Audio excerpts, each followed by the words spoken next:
Hi, welcome back. Our previous lesson was on externalities. Today we will be looking at public goods and the free rider problem. So, what are public goods? Public goods are goods that exhibit two key characteristics, which is non excludability and non rivalry.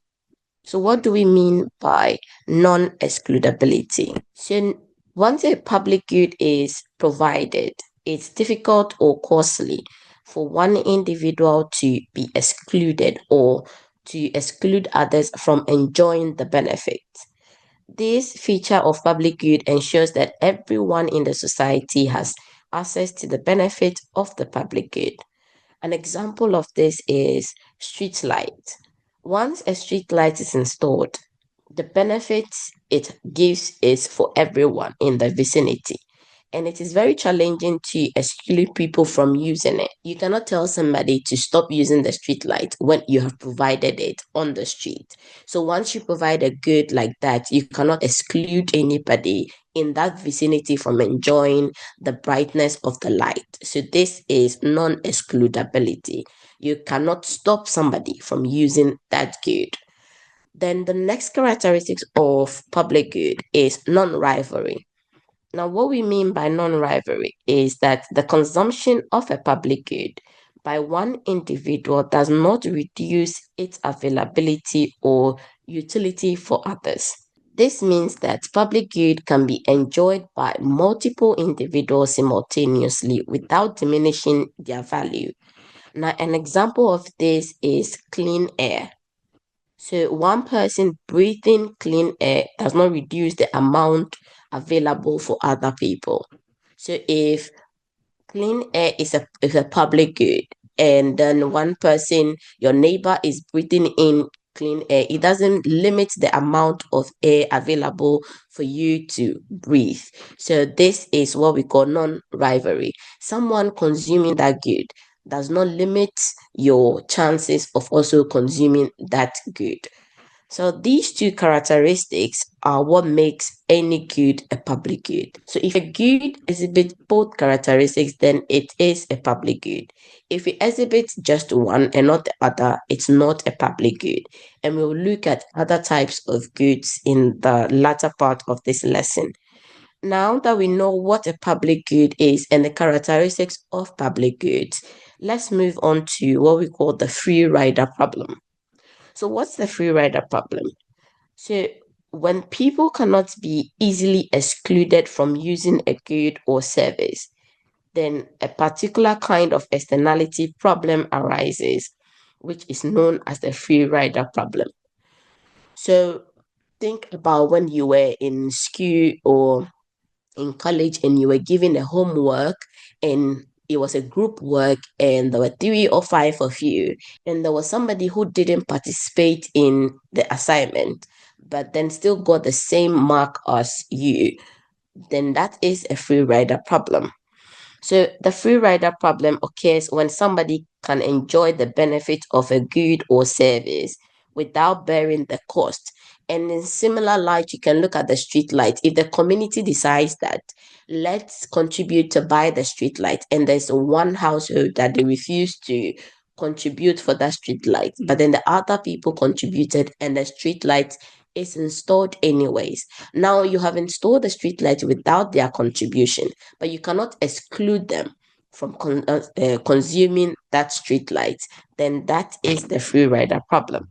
So, since it's very difficult to exclude individuals from enjoying the benefits of a public good once it's provided, people may choose not to contribute to its production, which will lead to other people also not doing so. Because most of the time, people may feel they do not want to be taken advantage of, or the free rider problem can lead to underproduction because everybody might think, oh, my neighbor will do it, my neighbor will do it, and then it ends up not being done or not being done to society's best interest. Now, let's look at a few things to note about public good and the free rider problem. Now, the first thing to note is that with non rival goods, free riders enjoy positive externality without hurting others. Now, remember that when we said goods are non-rivalrous, it means that one person's consumption of that good will not limit someone else's chance of having access to that good. So, example is the cleaning your apartment.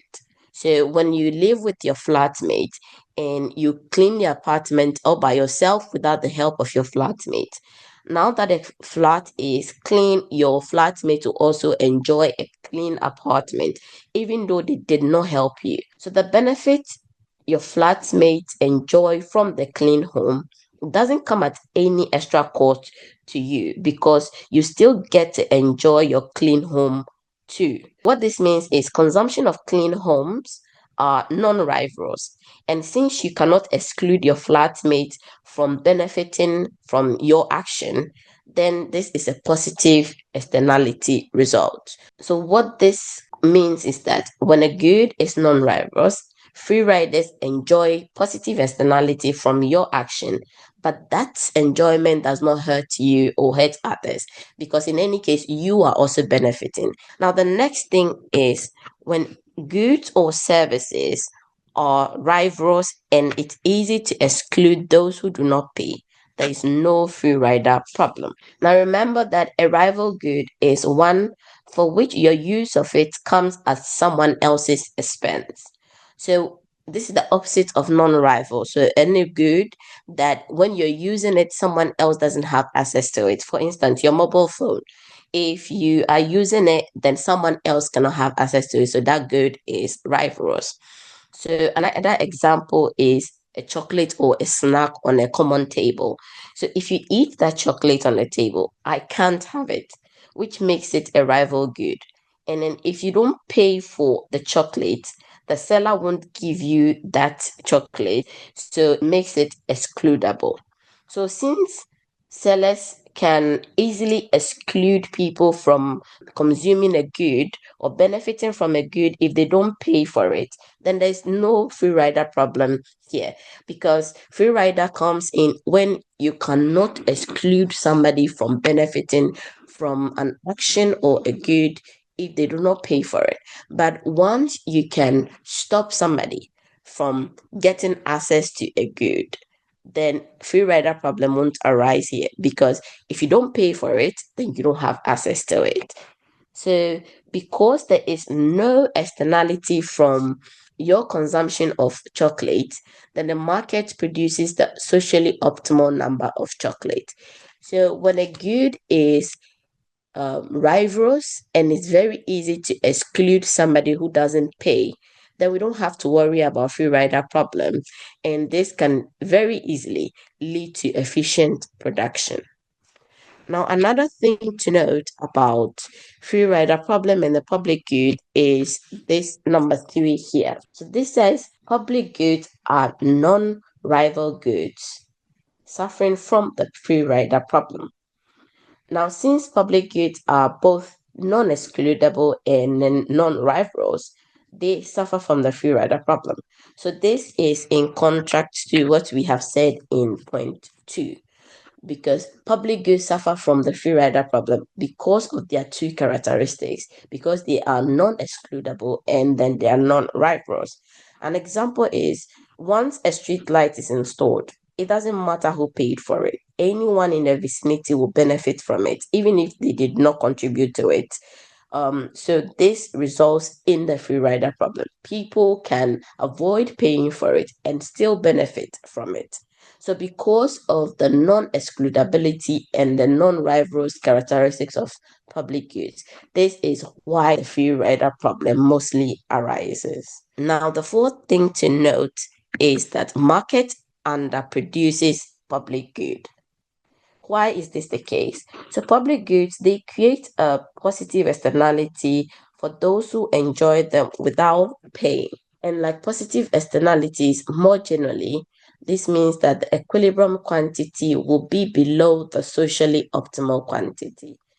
Now, a simple solution to under provision of public good is for government to intervene to finance and provide public goods through taxation.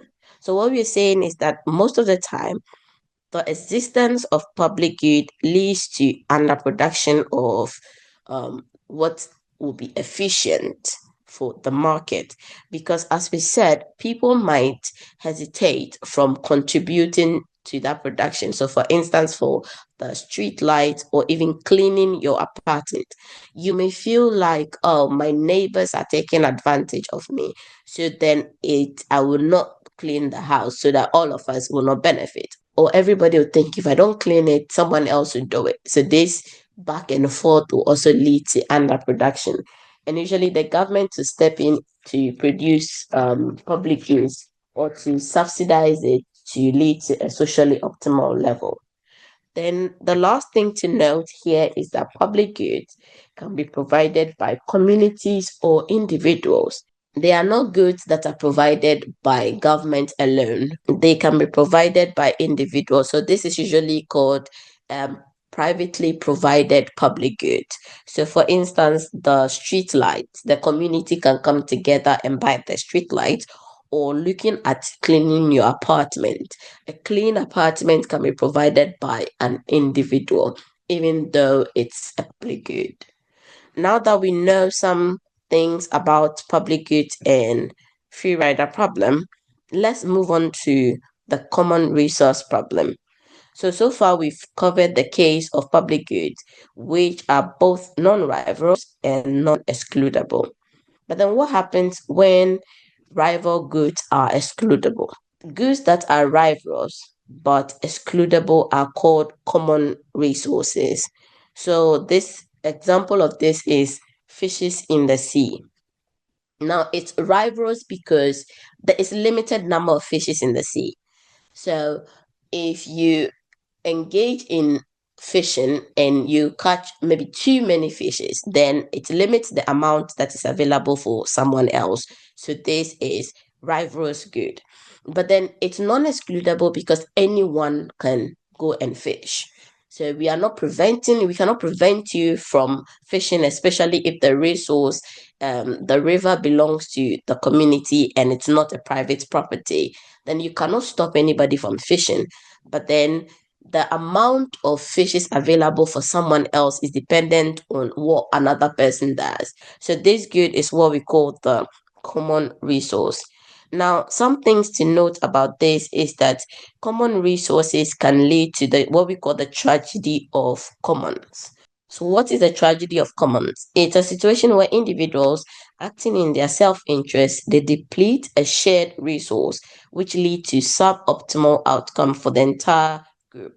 Now, it arises because individuals have an incentive to overuse the common resource, assuming that others will do the same. So, a good example of this is the overfishing. So, because we cannot exclude people from fishing, people might engage in overfishing, and that will lead to the tragedy of commons. And in everybody's mind, maybe if I don't fish, my neighbor will go and catch the fishes. So let me do it. Then your neighbor also thinks the same, and this will lead to depletion of the common resource. Now, tragedy of commons is usually results in a negative externality where we get too much of an activity because people do not pay for the full social cost of their actions. So, what makes this a tragedy is that everyone will be better off if we could just agree to limit consumption of common resources. Now, one way to solve the tragedy of commons is to assign ownership to common resources. Now, this will work because converting common resources into private property can create stronger incentive for sustainable use, as individuals will now have a direct stake in the well-being and preservation of the resource. So, if we make the river a private property and then we assign ownership to a household, a community, now you have a private stake in the well-being of that resource, so you will not engage in overuse. So if we are able to make resources more private, then people are more likely to engage in sustainable use of that resource instead of just overusing it because it doesn't belong to anybody. Now, let's look at how to determine types of goods. So we said that public goods are goods that are non-rivalrous and non-excludable. So, and one thing to note is some goods will have one characteristics and not the other. So let's look at what we call these goods. So it's easy, we can just write public goods here. This is because they are non-excludable and non-rivalrous. And we know what that means. Now, example of this is street lights. So what about if a good is excludable and rivalrous? So this will be called private good. And an example of this will be chocolate or your mobile phone. So it's excludable because you can prevent other people from consuming that chocolate. So if you own a bar of chocolate, you can stop other people from consuming it, making it excludable. And then once you consume that chocolate, the other person doesn't have access to it. So this makes it rivalrous. Now, what about if a good is excludable but non-rivalrous? This is called club goods. Now, an example of this is Wi-Fi. Why is this the case? So it's excludable because you can put a password on your Wi-Fi and someone else won't have access to it. Now, it's not rivalrous because if all of us have access to the Wi-Fi and I'm using it, then it doesn't prevent you from also using it. You can have several people using a single network at the same time. So that good is excludable and it is non-rivalrous. So that is a club good. Then finally, there are goods that are non-excludable, but they are rivalrous. This is what we've just discussed as common resource. And an example is what we call the fishes in the sea. So you cannot exclude somebody from fishing, but then once the person engages in overfishing or even catches an amount of fish that limits the access that you also have to the fishes in the river. So this is all that we have on our lesson on public good and the free rider problem. Our next lesson will be on supply and demand in the labor market. If you enjoyed today's lesson, consider subscribing. Thank you.